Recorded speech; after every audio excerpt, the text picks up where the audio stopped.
Então, bora. Como eu disse para vocês, então o Gênesis, origem do mal, é Moisés respondendo as perguntas no deserto. O que Deus está fazendo? Deus fez uma promessa e começou a cumprir essa promessa reconstruindo o mundo. E o que nós está fazendo? Moisés se coloca como um povo continuador dessa transformação do mundo promovida através de Abraão. Contudo, aí agora nós vamos à apostila. Estamos na página de número 1. Tá, eu mandei no grupo do WhatsApp a apostila. Tá? Mas acompanha aí com seu pai, mas eu vou lendo aqui, tá? Página de número 1, penúltimo parágrafo. Vimos que, segundo o autor Christopher White, no livro A Missão de Deus, antes de dar uma missão para qualquer pessoa, Deus, por graça e misericórdia, prescreveu uma missão para si mesmo. Nós vimos, por exemplo, que a palavra missão do latim quer dizer envio. E antes de Deus enviar a igreja, antes Deus enviou-se a si mesmo. O Deus que enviou o seu Filho, mas antes disso, enviou o Espírito sobre a face das águas. E depois enviou o seu Filho, e depois enviou o Espírito Santo. O autor Christopher White diz que Deus não tem uma missão para a igreja. Deus tem uma igreja para a sua missão. A missão que Deus prescreveu para si mesmo, e Deus elegeu uma igreja através do qual essa missão que Deus prescreveu para si mesmo de manifestar o seu reino aqui e reconstruir o mundo destruído pelo governo de Adão, a igreja é a força a partir do qual esse propósito se cumprirá. Ok? Contudo, mesmo assim, no próprio Gênesis, o autor procura deixar muito claro que viria um que era maior do que Abraão.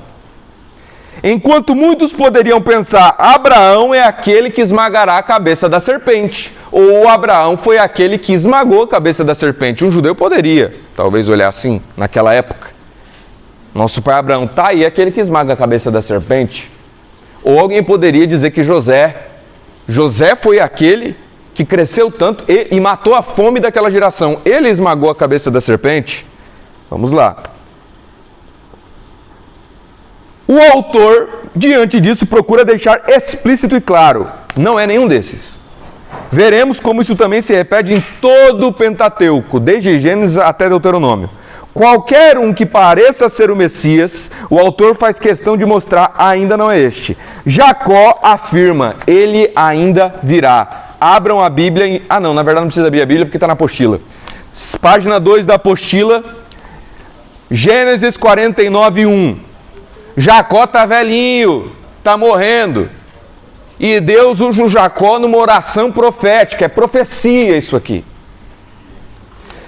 Depois Jacó mandou chamar seus filhos e disse, fiquem todos juntos. Gênesis 49, 1.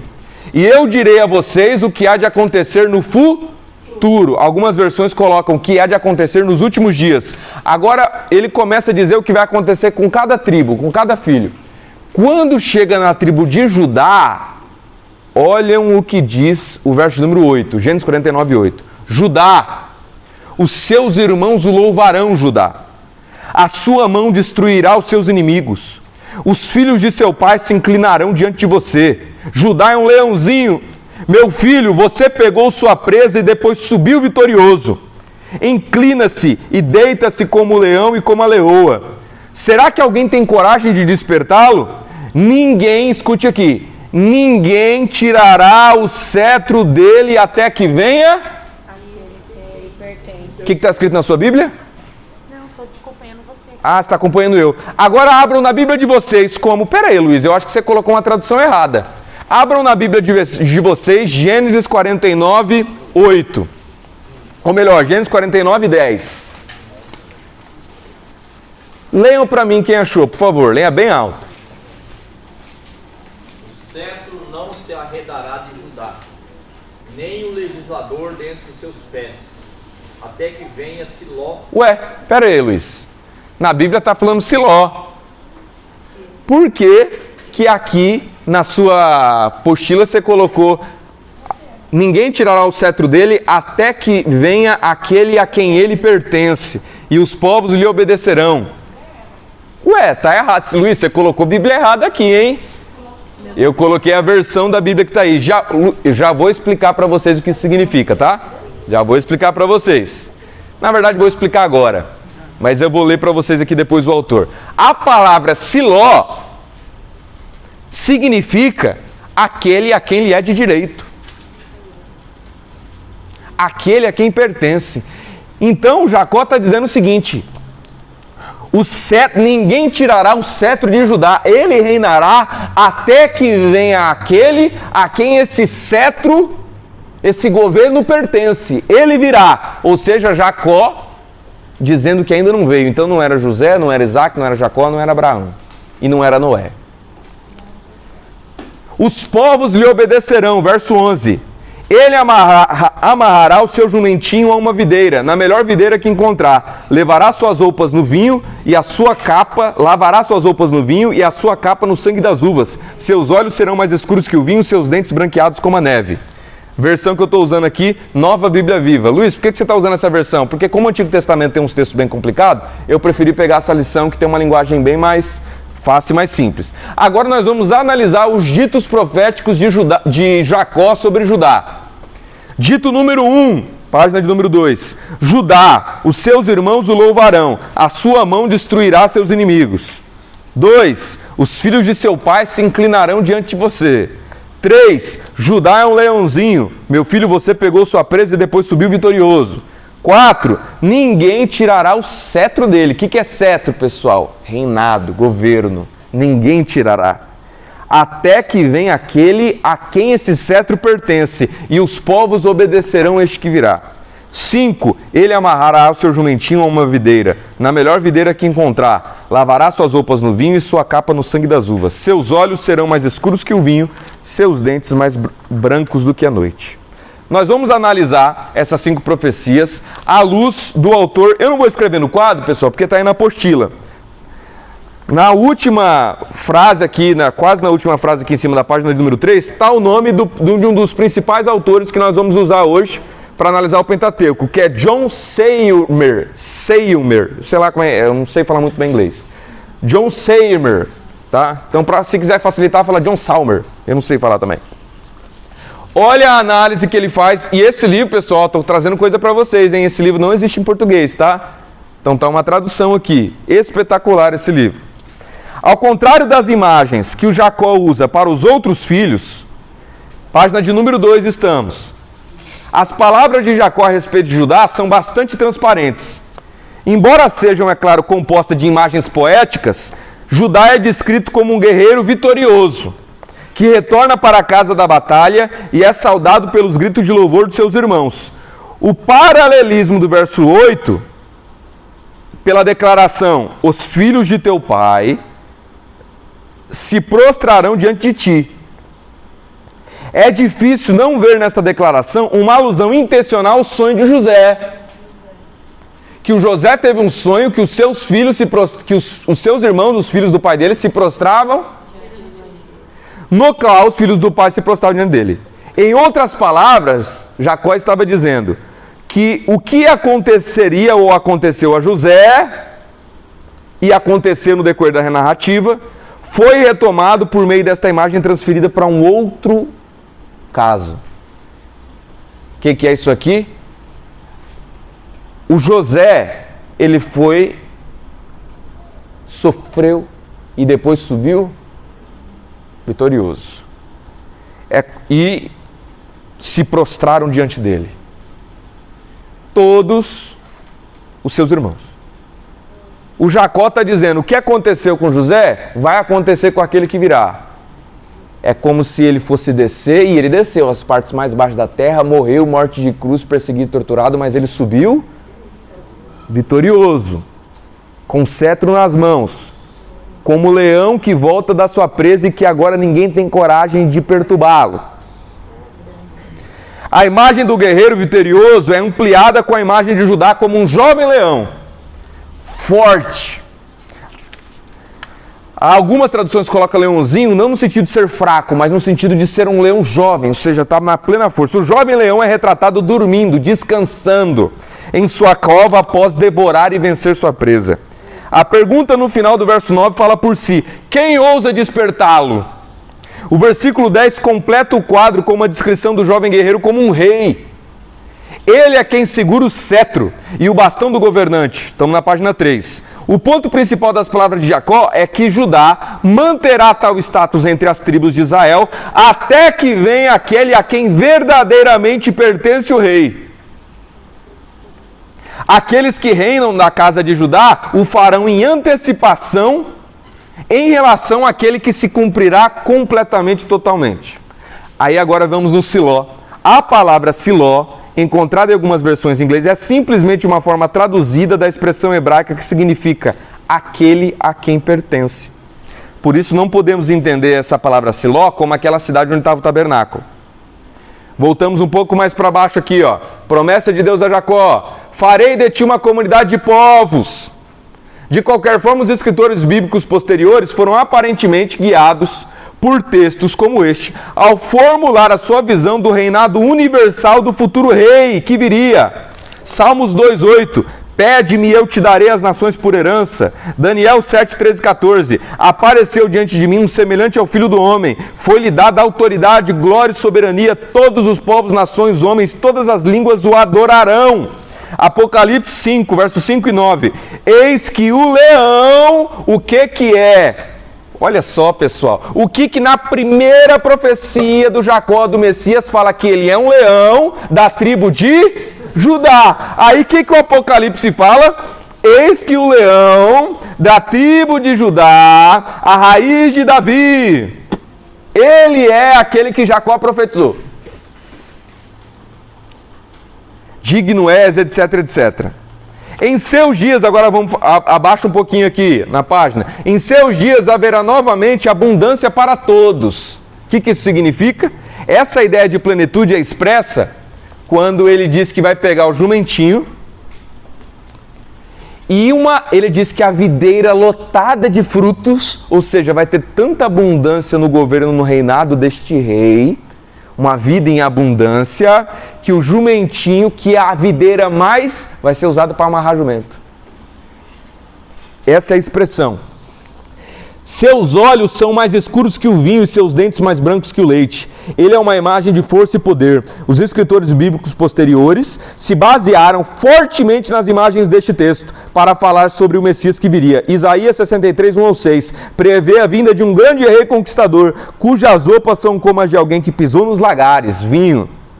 Suas vestes carmesim são então comparadas às vestes manchadas de sangue de um guerreiro vitorioso. Ele é aquele que veio para executar a vingança da ira de Deus sobre as nações. O livro do Apocalipse aplica essa mesma imagem ao retorno vitorioso de Cristo. Ele é o cavaleiro branco, vestido com manto salpicado de sangue, da sua boca sai uma espada afiada com a qual ferirá as nações. Ele pisa o lagar do vinho com o furor da ira do Deus Todo-Poderoso.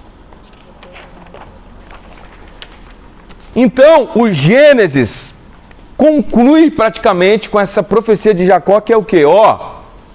Veio um Abraão, Jacó, veio um Isaac, veio um José, teve um Noé, mas nenhum deles é aquele que esmagará a cabeça da serpente, virá um.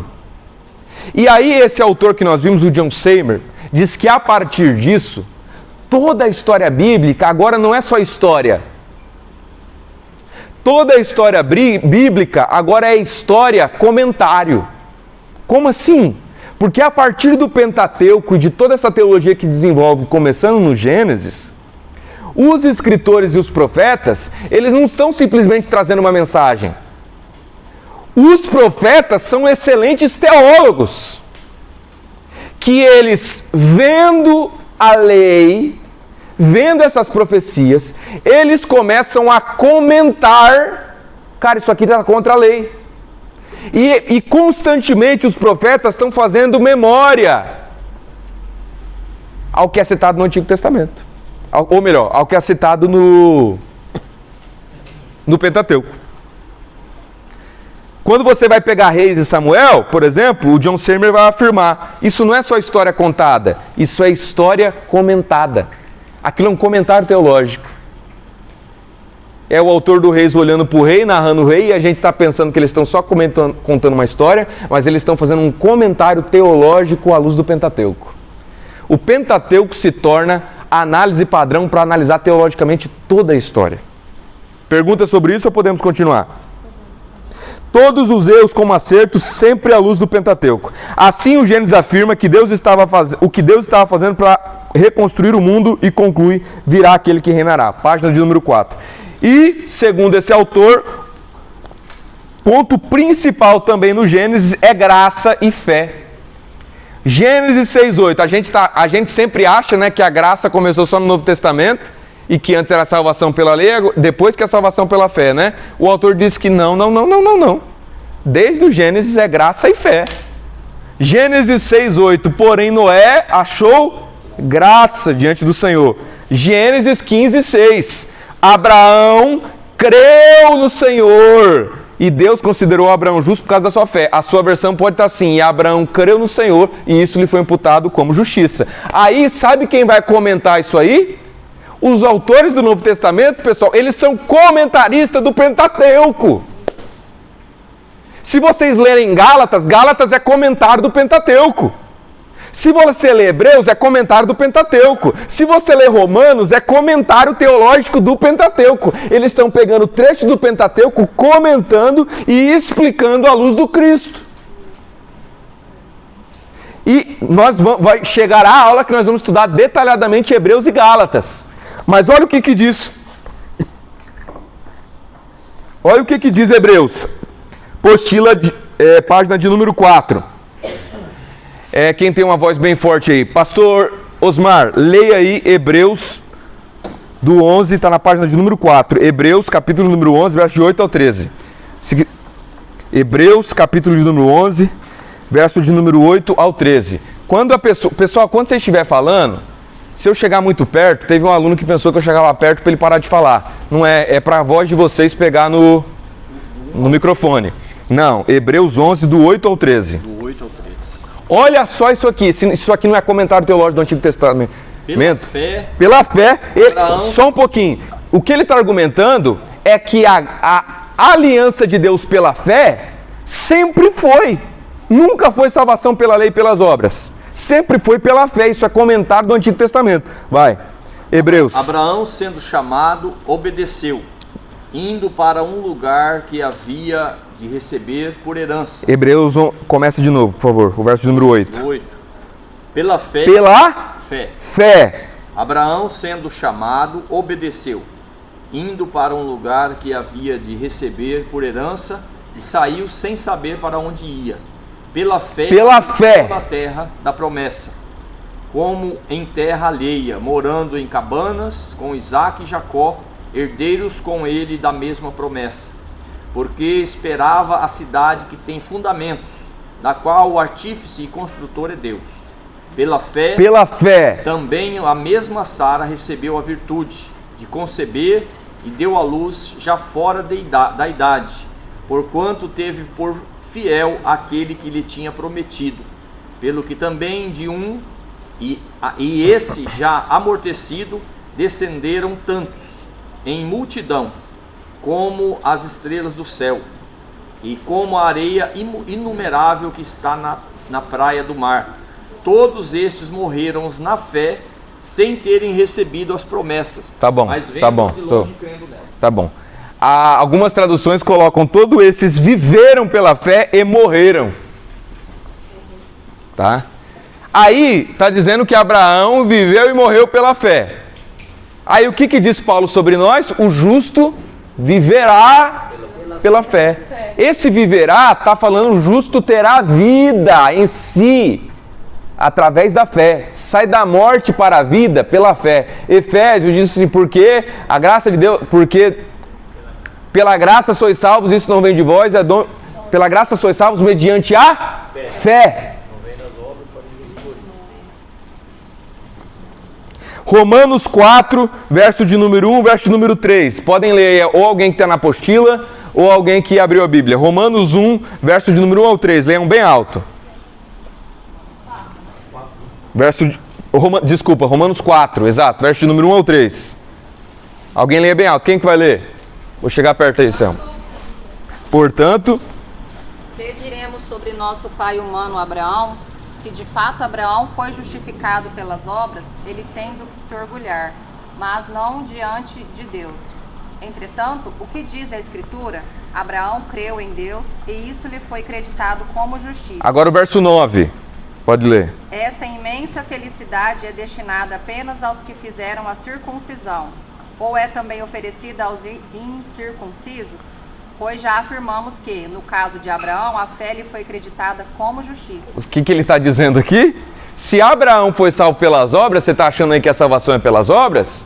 Então Abraão tendo que se orgulhar. Mas a Bíblia diz que ninguém tem que se orgulhar diante de Deus. Significando então que Abraão não foi salvo pelas obras da circuncisão. Abraão foi salvo pela fé. Pela graça. Gálatas 3, do 6 ao 9. Esse aqui eu vou ler, ó. Considerai, pois, o exemplo de Abraão. Ele creu em Deus e isso lhe foi considerado como justiça. Estejais certos, portanto, de que os que são da fé, precisamente estes é que são filhos de Abraão, filhos da fé. E a Escritura, prevendo que Deus iria justificar os não-judeus pela fé, anunciou com antecedência as boas novas a Abraão. Por teu intermédio, todas as nações serão abençoadas. Deste modo, os que são da fé são abençoadas juntamente com Abraão, o homem que realmente creu, o homem que realmente teve fé. Então veja, pessoal, que não somente os profetas, os livros históricos do Antigo Testamento e também as cartas do Novo Testamento são comentários teológicos do Pentateuco. São comentários teológicos do Pentateuco. Perguntas sobre isso? A gente focou mais na ideia do Gênesis, na questão de criação e construção, na verdade. Certo. E o que você está tratando aqui parece que está mais numa reconstrução do que propriamente uma construção. Exato. A proposta do Gênesis não é que assim, Deus está com vontade de explicar para o povo no deserto como é que ele fez o Adão, do barro, etc. Não é esse o propósito, mano. O propósito maior é explicar para o povo do deserto por que isso aqui está destruído e o que Deus está fazendo. Deus está reconstruindo o mundo e que nós estamos inseridos nessa história a partir de Abraão de reconstrução. O Gênesis é profético. Gênesis é profético. Que ele começou, que Deus criou. Não, obviamente, tudo que está ali dentro do texto é importante. Foi Deus que criou o mundo, Deus é o único Deus, tudo isso está... Deus é contra a idolatria, tudo. Agora, isso são aspectos dentro do Gênesis. Mas o propósito principal do Gênesis é esse. Moisés está no deserto e está respondendo. Você sabe por que esse mundo está destruído? Não é porque Deus é mau, não. Porque Deus fez isso aqui, mas era tudo bom. E esse mundo está destruído fruto do governo de Adão. E nós vimos os detalhes sobre isso aí. E o que Deus está fazendo? Deus prometeu que vai mandar um que vai esmagar a cabeça da serpente. E a partir do Gênesis, na escalada de maldade, Deus chamou um andarilho lá, o Abraão. E a partir desse Abraão, estéril e velho, Deus falou, eu vou reconstruir o mundo através de você, cara. Mais uma vez prova que é Deus que faz, não é o homem. É Deus que faz. Deus faz questão de fazer assim. Deus poderia ter chamado um faraó do Egito, mas não. Ele chama um andarilho. Um andarilho. Beleza?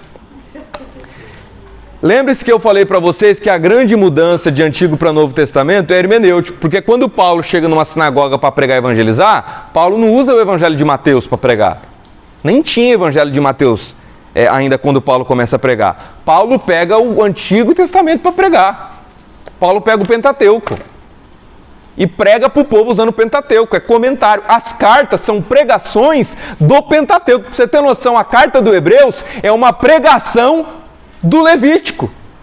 Jesus não falava Isaías? Exatamente, Jesus a todo momento citando o Antigo Testamento. A carta aos Hebreus, pessoal, é um sermão. É um sermão que foi escrito. A pessoa está pregando aqui sobre... Imagina ele está numa sinagoga, meus irmãos, vamos abrir o livro de Levítico. E ele abriu o livro de Levítico, e depois do livro de Salmos, e ele fez uma pregação dos Salmos e do Levítico. Hebreus é tudo pregação de Salmos e Levítico, pessoal. Toda a teologia que decorre posteriormente é comentário teológico do Pentateuco. Continuando. Chegamos então, página de número 5, chegamos então no livro de Êxodo. Pessoal, essa aula tá bem grande, tá? Bem grande. Se por acaso acabar o dia hoje e não concluir, é um conteúdo que eu não vou deixar passar. A gente vai continuar na próxima aula. Porque teve algumas aulas que não deu para passar tudo, eu falei assim, não, vamos deixar isso aí. Mas isso aqui nós não vamos deixar para trás. Tudo o que está nessa aula aqui, se não der tempo hoje, nós vamos colocar para a próxima, porque é muito importante. Chegamos então no livro de Êxodo. Vamos fazer agora a leitura rápida. O que esse grupo aqui colocou do livro de Êxodo? Libertação do povo e as tábuas da lei. Cara, eu acho que o livro de Êxodo vocês vão se surpreender. Peregrinação, tábuas da lei e libertação, né? Qual os textos básicos vocês colocaram aí? Êxodo 3, 7 e 10. Tá. 10. E vocês colocaram o quê, minha irmã? Leis, peregrinação e as pragas. Leis, peregrinação e pragas. Vocês? Libertação de Israel, pacto com Deus. Libertação com Israel, pacto com Deus. E vocês aqui?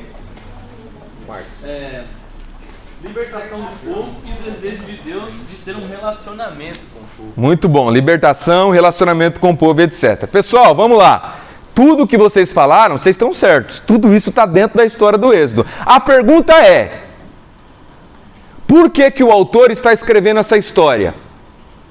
Ele está escrevendo essa história somente para a gente saber que teve a peregrinação no deserto?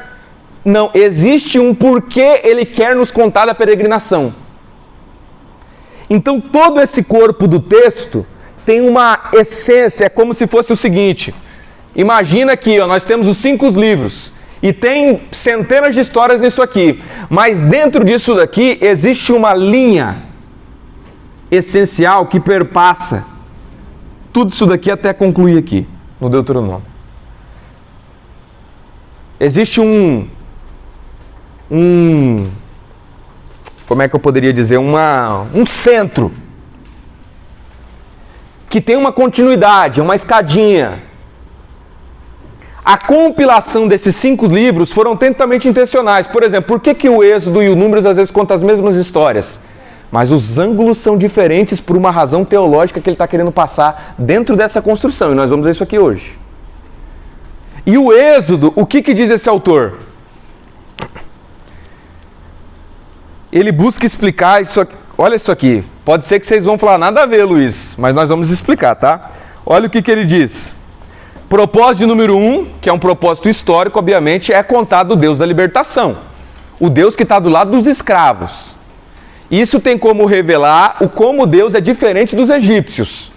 Dos deuses dos egípcios, que estavam com os poderosos. Deus está do lado do pequeno.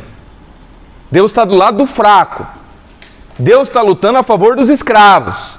E quando eles vão para o Êxodo, Deus é Deus que habita nas mesmas tendas do seu povo. O faraó e os deuses do faraó estão no palácio. E habitam nos lugares, mas Deus está no meio do deserto, habitando nas mesmas tendas com o povo. Junto com o pequeno. Só que por que Deus também está apresentando tudo isso aí? Aí vem o segundo ponto principal. Explicar o porquê. Após a libertação, as leis ficaram complexas. Sabe um objetivo principal do Êxodo? O porquê as leis ficaram complexas. Porque quando você vai para o Levítico, é super complexo. E o Êxodo, ele tem como objetivo nos introduzir no Levítico. Mas antes disso, Deus vai explicar para nós o porquê que ficou complexo no Levítico. Rapaz, no Levítico... nós já vamos ver daqui a pouco, tem lei tão complexa, tem lei até tecido de camiseta, tem lei até do jeito que você faz com semente, até do jeito que você faz com terra, tem lei para tudo quanto é coisa, extremamente complexas. A pergunta é, por que isso? Por quê? Vocês vão se surpreender, pessoal. Êxodo 19, 3. Olha o que está escrito. Quem leia? Que minha garganta está cansada já. Quem leia bem alto? Quem vai ler? Maico, leia bem alto. Êxodo 19, verso de número... Pessoal, hoje nós vamos ler bastante, tá? Nós vamos ler a Bíblia muito. Leia aí bem alto, Maico. E subiu Moisés a Deus, e o Senhor o chamou do monte, dizendo: Assim falarás à casa de Jacó, e anunciarás aos filhos de Israel. Posso continuar? Pode continuar. Vós tendes visto o que fiz aos egípcios, como vos levei sobre asas de águias e vos trouxe a mim. Agora, pois, se diligentemente ouvirdes a minha voz e guardardes o meu concerto, então sereis a minha propriedade peculiar dentre todos os povos, porque toda a terra é minha, e vós me sereis